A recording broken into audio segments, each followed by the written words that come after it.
बिस्मिल्लाहिर्रहमानिर्रहीम, अस्सलाम वालेकुम रहमतुल्लाहि व बरकातुहू। उम्मीद है आप लोग खैरियत से होंगे।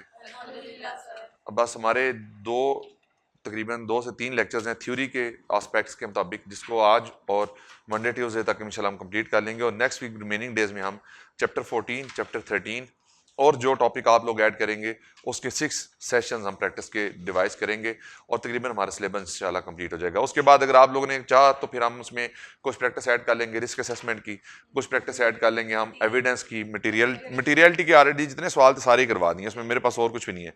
उसमें से ये फाइनल के भी सवाल करा दिए, आपको कैफ के भी करवा दिए हैं, फिर मैंने आपको जो ICW के भी करवा दिए। उसमें सवाल इससे ज़्यादा है ही नहीं, जितने थे हमने वो सवाल कर लिए। फिर भी देख लेंगे कोई ऐसी के फर्दर क्वेश्चन मिलते तो हम उसको साथ डील कर लें। अभी जो टॉपिक हम पढ़ने जा रहे हैं ये ऑलरेडी पढ़ा हुआ है और बहुत डिटेल में पढ़ा हुआ है। मैं सिर्फ इसको जहां पे आपको उसको रिवाइज करवाने जा रहा हूं। This is the revision. आपको याद होगा हमने जब ऑडिटर की सर्विसेज की बात की थी, इसमें 2 मेन कंपोनेंट थे, एक अश्योरेंस था और एक नॉन अश्योरेंस था। नॉन अश्योरेंस की एग्जांपल बताएं, जल्दी करें। कंपाइलेशन और एग्रीड अपॉन प्रोसीजर्स। अश्योरेंस में फिर 2 टाइप्स होती हैं, कौन कौन सी? रीजनेबल और limited. What is difference in between both? ये पॉजिटिव होती है और ये नेगेटिव होता है। ये ऑडिट होता है और ये रिव्यू होता है। यहां पे डिटेल टेस्टिंग होती है, यहां पे लिमिटेड होती है। लिमिटेड में क्या क्या प्रोसीजर परफॉर्म करते हैं? यहां पे क्या क्या प्रोसीजर परफॉर्म करते हैं? इंक्वायरी, ऑब्जर्वेशन और एनालिटिकल प्रोसीजर। यानी कि यहां पे जो हम प्रोसीजर परफॉर्म करते हैं उनकी नेचर क्या है? Risk assessment procedures. अच्छा, फिर इसमें इंपॉर्टेंट बात एक और थी, लिमिटेड में फिर मैंने 2 बातें आपको बताई थी। फिर फर्दर 2 टाइप्स होती हैं। अगर ऑडिटर और मतलब यानी कि जिसने ऑडिट किया है, auditor audit plus review same बंदा करे, तो अगर सिर्फ रिव्यू किया जाए तो फिर ऑडिट और रिव्यू इकट्ठा किया जाए तो यहां पे 2410 था, और अगर सिर्फ रिव्यू किया जाए तो 2400 था। ये आपको याद होगा। ये क्या मैंने बात की है? दिस इज बेसिकली कि अगर I am the auditor of the company and I am also conducting the review of the company, so I have complete information, I have the detailed information about the entity, so I may not be need to perform additional audit procedures to gain understanding of the business and the control environment. So the procedures are limited and the standard that will be applicable is 2410. But in case when you are not the auditor of the company, you are just here to perform the review, तो आपको सिर्फ engage किया गया है review engagement करने के लिए। That is the review only engagement. When this is the review engagement, then you may have to obtain the understanding of the client in more detail. You have to perform certain additional procedures that are not relevant in case of 2410. So here will be the 2400. तो यहाँ पे 2400 की application आपकी होगी। तो this is the main thing हमारे जो syllabus में है। this is 2400 review engagement. अब क्योंकि मैंने आपसे बात की है कि यहाँ पे, अच्छा मुझे एक चीज बताएं, क्या यहाँ पे टेस्ट ऑफ डिटेल परफॉर्म होंगे? कौन नहीं रख दें? क्या यहां पे टेस्ट ऑफ डिटेल परफॉर्म होंगे? नहीं। क्या यहां पे आपके कंट्रोल टेस्टिंग परफॉर्म होगी? नहीं। इसका मतलब क्या यहां पे ना कंट्रोल टेस्टिंग होगी ना टेस्ट ऑफ डिटेल होंगे। तो यहां पे जो प्रोसीजर्स होंगे data limited to the inquiry, observation and analytical procedure. अब इसमें बाकी कुछ नहीं होगा जो ऑडिट में करते थे। अब यहां पे जो इंपॉर्टेंट बात है वो क्या है? वहां पे हम यूज करते थे वर्ड ओपिनियन का, यहां पे हम वर्ड यूज करेंगे कंक्लूजन का। इधर वर्ड क्या है जी? यहां पे वर्ड क्या है? अगर वहां पे स्कोप लिमिटेशन होती थी, इंपैक्ट मटेरियल होता था, तो हम क्या कहते थे? Qualified opinion. क्या कहते थे? यहां पे क्या कहेंगे? Qualified conclusion. यहां पे एडवर्स ओपिनियन होती थी, यहां पे क्या होगा? Adverse conclusion. यहां पे डिस्क्लेमर ऑफ ओपिनियन होती थी, तो यहां पे क्या होगा, डिस्क्लेमर ऑफ कंक्लूजन। ये बात समझ आई आपको? तो just the word has been replaced, opinion is replaced with the conclusion, the wording is nearly common. अब आपको याद है कि जो ओपिनियन पैराग्राफ ड्राफ्ट करते हैं, तो ओपिनियन पैराग्राफ में हम क्या लिखते हैं, the financial statement give true and fair view. यहां पे हमने क्या, कौन सी ओपिनियन देनी थी, नेगेटिव एश्योरेंस देनी थी। तो नेगेटिव एश्योरेंस की वर्डिंग क्या होती है, nothing has come to our attention that causes us to believe that these financial statements do not present true and fair view, that's it, and the matter is closed। अब ये already मैं ये कह रहा हूं, ऑलरेडी आपने पढ़ा हुआ है, इसकी जरा मैं आपको बुक के ऊपर रीडिंग करवा देता हूं। कोई नई चीज आएगी तो हम उसको अकॉर्डिंगली डिस्कस कर लेंगे।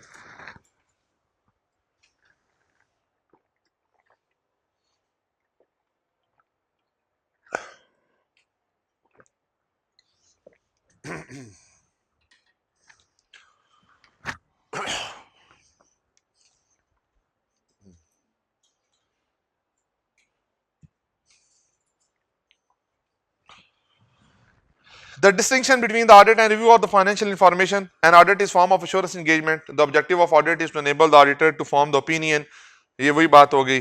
Review of financial statement, financial information is done to obtain limited assurance, primarily by performing inquiry and analytical procedures in accordance with the applicable financial reporting framework. Report on the financial statement और उसके ऊपर हमने report देना, ये objective होता है। Review engagement है जी, unless required by law or regulation, the practitioner shall not accept or review engagement if practitioner is not satisfied that there is a rational purpose for the engagement. Again same, जैसा हम engagement letter को sign करते थे तो we just accept the client, हम उसमें pre engagement activities को देखते थे, हम उसमें प्रीमाइस को देखते थे, and then we accepted the client. Same वहां पे भी यही काम था, यहां पे भी यही काम करेंगे। देखें, review engagement would be appropriate in the circumstances. पहले ऑब्जेक्टिव ऑफ द रिव्यू पता होना चाहिए और वहां पे रिव्यू ही हो पॉसिबल है या कुछ और एंगेजमेंट होनी चाहिए। This is important.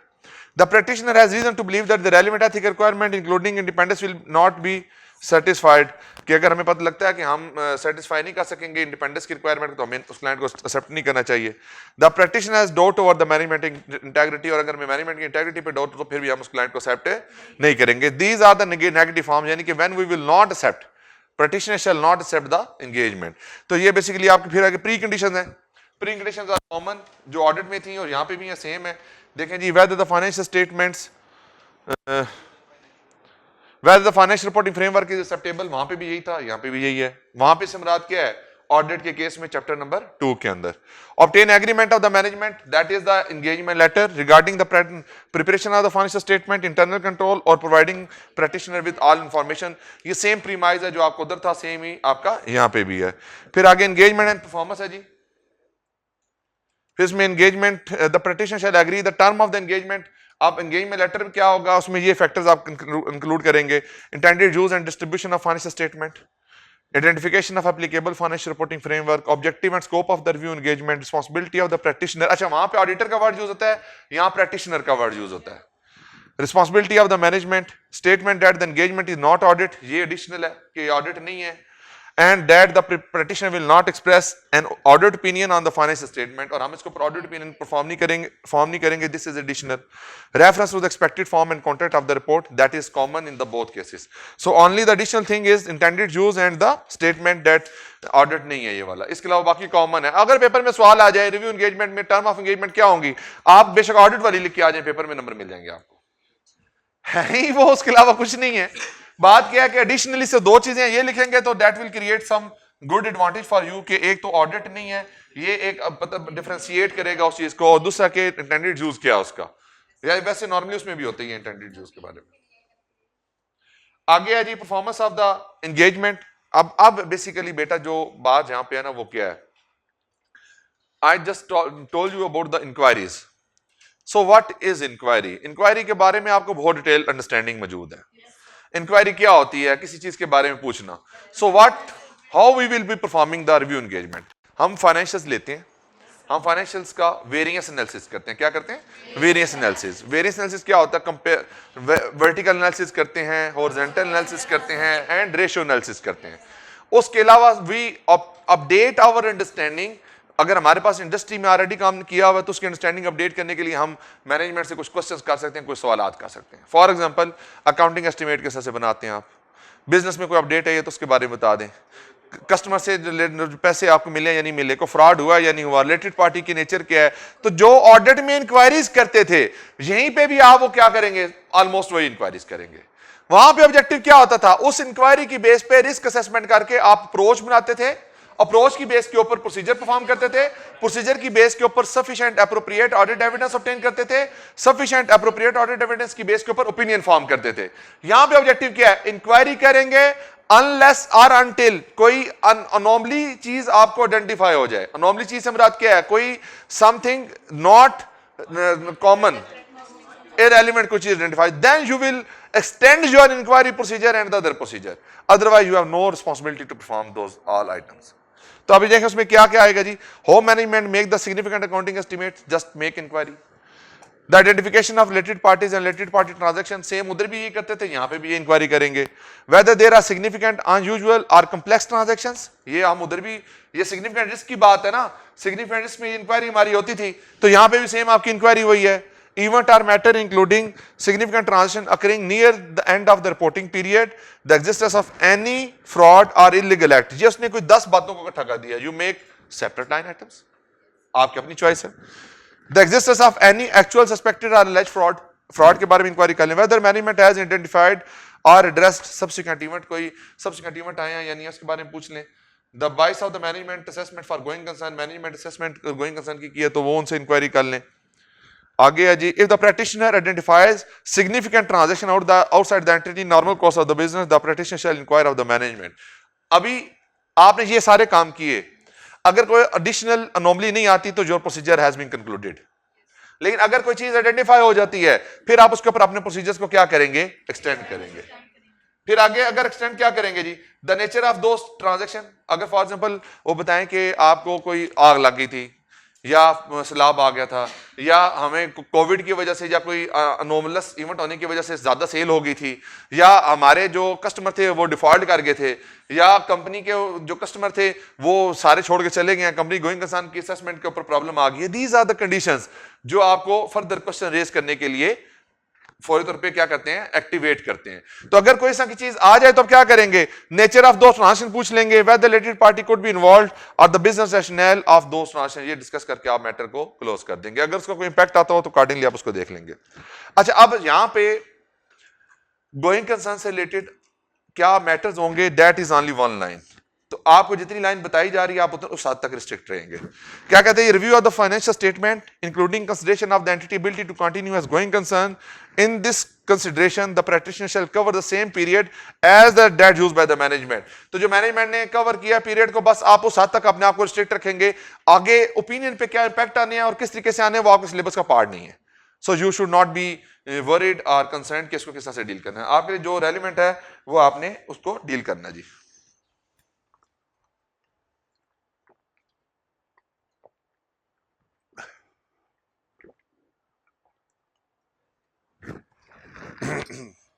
तो गोइंग कंसर्न से रिलेटेड कोई ज्यादा बात नहीं है इसमें। आगे जी, use work perform by others, like कोई एक्सपर्ट आपने एंगेज किया, कुछ और आपने लेके आए हैं इसमें। If the practitioner use work performed by another practitioner or expert in course of the performing the review, the practitioner shall take appropriate steps to be satisfied that the work performed is adequate for the practitioner purposes। तो जो expert है उसकी competence वगैरह देखें, इसमें auditor expert की जरूरत शायद नहीं है।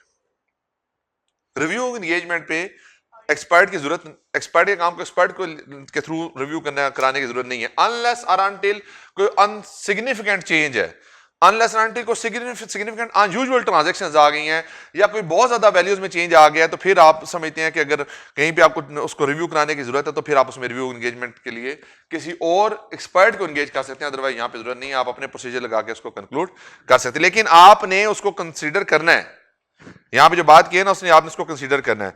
फिर सबसेक्वेंट इवेंट्स हैं जी, if the practitioner become aware of subsequent event that require adjustment or disclosure in the financial statement, the practitioner shall request management to correct those misstatement। बस आपको इतना ही बताया गया। नहीं करते फिर कैसे डील करना है, आपसे इस पेपर में टेस्ट नहीं होगा। इसका मतलब क्या है, these are just knowledge building areas। बस आपको पता होना चाहिए कि यहाँ पे हमारे सिलेबस में रिलेटेड क्या बातें मौजूद हैं। अब मैं इसको ओपन करना शुरू कर दूं तो there is a huge discussion. आगे वो किस तरीके से होगा, कैसे होगा, क्यों होगा, नहीं होगा, वो मेरा ख्याल है इस लेवल को बताने की जरूरत नहीं है जब उसको सिलेबस में पार्ट नहीं है। तो जितना मौजूद है आप उतना बस उसको समझ लें। फिर आगे रिटर्न रिप्रेजेंटेशन है जी। रिटर्न रिप्रेजेंटेशन हमने ऑडिट में भी करनी है।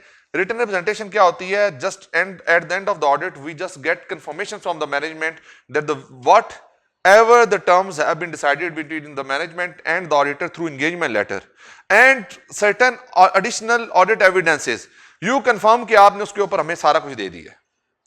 अब वो होता क्या है रिटर्न रिप्रेजेंटेशन? जब मैं आपको ऑडिट में पढ़ाऊंगा तो ऑटोमेटिकली आपका यहां पे भी वो कवर हो जाएगा। आगे कंक्लूजन है जी। सेम कंक्लूजन जो आपके 705 के कंक्लूजन है, सेम कंक्लूजन आपके सारे यहां पे यही है।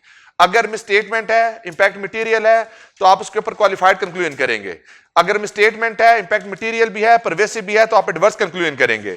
अगर स्कोप लिमिटेशन है, इंपैक्ट मटेरियल है, क्वालिफाइड कंक्लूजन। अगर मिसस्टेटमेंट है, इंपैक्ट मटेरियल एंड परवेसिव है, तो disclaimer of opinion, disclaimer of conclusion, sorry. आगे इसमें ये देख लें जी कि ये अनमोडिफाइड कंक्लूजन है जी, कोई चेंज नहीं हुआ। फिर आगे मॉडिफाइड कंक्लूजन है। The practitioner determined that financial statement are material misstated are insufficient appropriate audit evidence। ये दो बातें हैं जी। तो using the heading qualified conclusion, adverse conclusion और disclaimer of conclusion, provide description of the matter giving rise to the modification. फिर आगे आ गया जी, ये बेसिकली वही बात है, financial statement are materially misstated. A qualified conclusion when the practitioner concludes that the fact of the matter giving rise to modification are material but not pervasive to the financial statement। Same पढ़ा हुआ आपने वही जो बात है। फिर adverse conclusion है when the financial statement giving modification both material and pervasive to the financial statement। आगे है जी, in the basis of conclusion paragraph, वही किस तरह से ड्राफ्ट करेंगे सारी उसकी बात है। आगे inability to obtain sufficient appropriate audit evidence, same express qualified conclusion अगर हमारे पास मटेरियल इंफॉर्मेशन नहीं मिली। डिस्क्लेमर ऑफ कंक्लूजन अगर हमें पॉसिबल इफेक्ट जो मटेरियल भी है और परवेसिव भी है। आगे ये बेटा ये बातें क्योंकि ऑलरेडी हमने बहुत डिटेल में पढ़ी हुई हैं, तो शायद आपको ये लग रहा हो कि हम स्पीड में जा रहे हैं, तो स्पीड में नहीं है। इफ यू वांट कि हम वाकई स्पीड में जा रहे हैं तो जस्ट गेट 5 to 10 मिनट्स और इसको रीड करें जरा, यू विल गेट कि हमें जो जो बातें कर रहे हैं everything is knowledge of the prior classes, कोई चीज नई नहीं है इसमें, नथिंग न्यू। जस्ट क्या ऐड हो रहा है? वर्डिंग ऐड हो रही है, वर्डिंग चेंज हो रही है, बाकी सारा कुछ सेम ही है, कोई चेंज नहीं है। आप इसको देख सकते हैं, अगर करना चाहें तो कल इसकी रिपोर्ट छोटी होती है। इसमें देखें टाइटल ऑफ द रिपोर्ट होता है, टाइटल क्या होगा जी? Independent practitioner report. वहां पे क्या था? ऑडिटर। यहां पे प्रैक्टिशनर आ जाएगा जी। एड्रेस ही कौन होंगे? वही शेयर होल्डर्स और मेंबर्स। आगे बोर्ड ऑफ डायरेक्टर्स भी हो सकते हैं क्योंकि जो लॉ है वो लॉ करता है, सॉरी जो 700 है वो लॉ करता है, यहाँ पे 2400 लॉ करेगा। फिर इंट्रोडक्टरी पैराग्राफ है जिसमें फाइनेंशियल स्टेटमेंट जिनका हमने रिव्यू किया है और टाइटल ऑफ ई स्टेटमेंट्स, वहां पे भी सेम था, यहाँ पे भी सेम है। Refer to summary of significant accounting policies और state financial statement have been reviewed. फिर आगे रिस्पांसिबिलिटी ऑफ मैनेजमेंट का पैराग्राफ, फिर प्रैक्टिशनर की रिस्पांसिबिलिटी का पैराग्राफ, फिर आगे description of review of financial statement and limitation. यानी यहाँ पे हमें बताने की जरूरत है कि रिव्यू एंगेजमेंट जो होता है ये this is not an audit, this is limited assurance. तो हमें यहाँ पे प्रोसीजर लिमिटेड लगाए हैं, हमें इसके ऊपर अब यहाँ पे ये एडिशनल है। आपको जो याद करने की जरूरत है वो पैराग्राफ एफ को याद कर लें, लिख लें अपने पास। पैराग्राफ एफ में क्या है जी? Description of review financial statement and its limitation and the following statement. A review engagement under this ISRE is a limited assurance engagement। ये बताने की जरूरत है, ये limited assurance है। The practitioner perform procedure primarily consisting of making inquiries and other within the entity as appropriate and applying analytical procedure and evaluate the evidence obtained, and procedure performed in review are substantially less than those performed in audit in accordance with the ISAs। तो ये 3 additional आप यहाँ पे अपने warrants देते हैं, 3 additional आप यहाँ पे बातें करते हैं। एक तो हमने ये रिव्यू एंगेजमेंट ISRE में की है, दूसरा हमारे जो प्रोसीजर है वो लिमिटेड हैं और वो उसमें हमने सिर्फ इंक्वायरीज की हैं और एनालिटिकल प्रोसीजर परफॉर्म किए हैं। और तीसरे नंबर पे क्या है जी कि जो हमारे प्रोसीजर हैं वो ऑडिट से काफी लेस हैं। ये 3 बातें आपने एडिशनल करनी है जी यहाँ पे इस पैराग्राफ में। फिर है पैराग्राफ हेडिंग कंक्लूजन, आपने कंक्लूजन का पैराग्राफ ऐड करना है। A paragraph and heading that contain the practitioner modified conclusion, अगर कोई मॉडिफाइड किया तो आप उसको फिर मॉडिफिकेशन ऑफ कंक्लूजन में जाएंगे। एथिकल रिक्वायरमेंट को फॉलो करना है, डेट ऑफ प्रैक्टिशनर रिपोर्ट है और प्रैक्टिशनर के सिग्नेचर और लोकेशन। ये सारे वही कॉमन है जो हमारी बातें पहले हो चुकी हैं। आगे ये रिपोर्ट का फॉर्मेट है, इसको एक दफा आप रीड आउट कर लीजिएगा एंड दैट्स ऑल। जी, nothing has come to our attention that causes us to believe that the financial statement do not present true and fair view। बस ये पढ़ लें। एक मिनट बेटा, एक मिनट है यार, वन में चलते हैं। ये कंक्लूजन जी, based on our review, nothing has come to our attention that causes us to believe that these financial statements do not present fairly in all material respect the financial position of the company as at this date and its financial performance and cash flow for the year then ended in accordance with the international financial reporting standards for small and medium sized entities। बस पढ़ा हुआ है। मैं बताएं कौन सी चीज ऐसी जो नहीं कराई आपको, चैप्टर 1 और बाकी पूरा ऑडिट तो चैप्टर 1 ही है। आप देखें ये बेनिफिट होता है अगर आप एक दफा अच्छे तरीके से ऑडिट को समझ के पढ़ लें, आगे सब कुछ आसान है। कोई चीज नहीं है जिसमें, पक्की बात है, क्लियर। बस आज के दिन के लिए इतना इनफ है, इसको रीडिंग करें। हाँ बस बड़ा जी। टेस्ट को क्या करना है, कौन सा टेस्ट है, फिर हम टॉपिक पढ़ लेते हैं एक और। क्या चीज, दो टॉपिक हमारे कौन कौन से रहते हैं, नीचे टॉपिक हैं और वो करने हैं अभी, आज ही करवा दूं, आज बड़ा है, इसको डाइजेस्ट कर लो, यार तो करना आप लोगों ने जाके।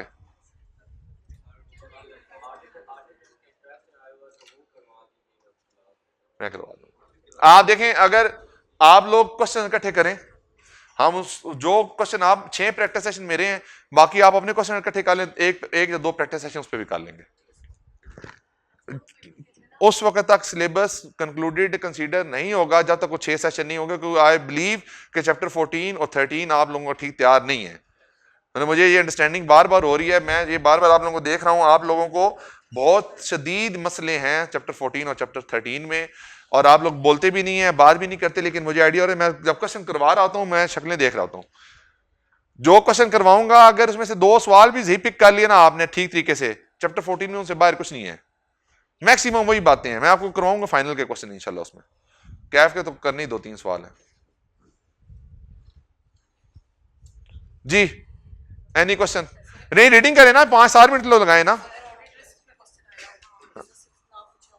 हाँ तो बस ऑडिट रिस्क बात करनी है, बिजनेस में नहीं। नहीं आपने कहा था ऑडिट रिस्क लिखेंगे ना, नहीं आपने हेडिंग नहीं बनानी, जब आपने स्टार्ट करना है, देखें बात क्या होती है, when you will start writing the question तो आप हेडिंग ऑडिट रिस्क की देंगे, उसके अंदर जब स्टार्ट करेंगे हेडिंग उसमें बिजनेस रिस्क को लिख सकते हैं।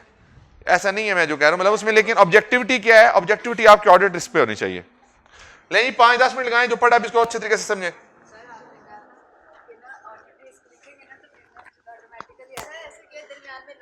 नहीं नहीं लाइन लगा के नहीं, लाइन सिंगल लाइन के तौर पर, सिंगल आइटम के तौर पर आपने बात करना है। तो बेटा क्या हो गया, 25 नंबर का आता सवाल।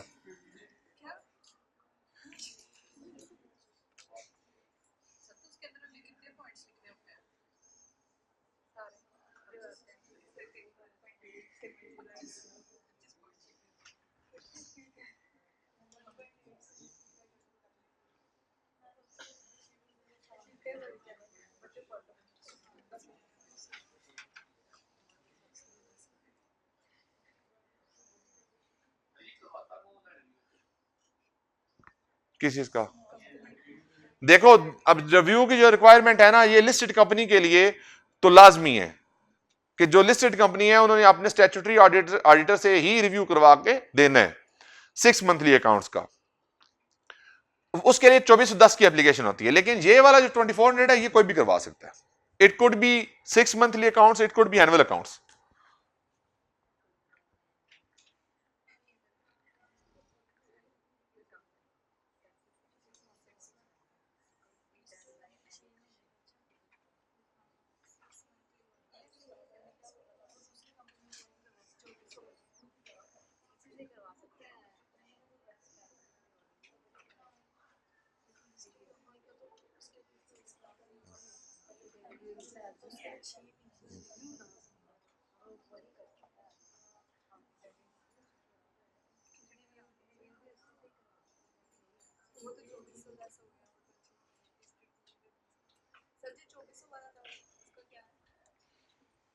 2400 स्टार्ट में ये बताया था कि अगर ऑडिटर ना हो तो करवा तो दिया है, ये भी 2400 तो डिस्कस किया है, कोई भी करवा सकती है, नहीं इसके लिए नहीं है लिस्टेड, जो 2410 है वो लिस्टेड के लिए है, वो हर कंपनी ने करवाना होता है।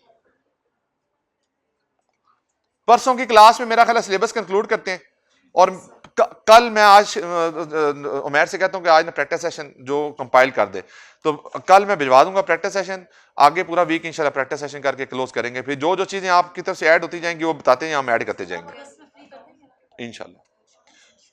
जुलाई 31 July will be the last class इंशाल्लाह। बाकी इसके बाद अगर आप करना चाहेंगे तो आई एम अवेलेबल, कोई मसला नहीं है।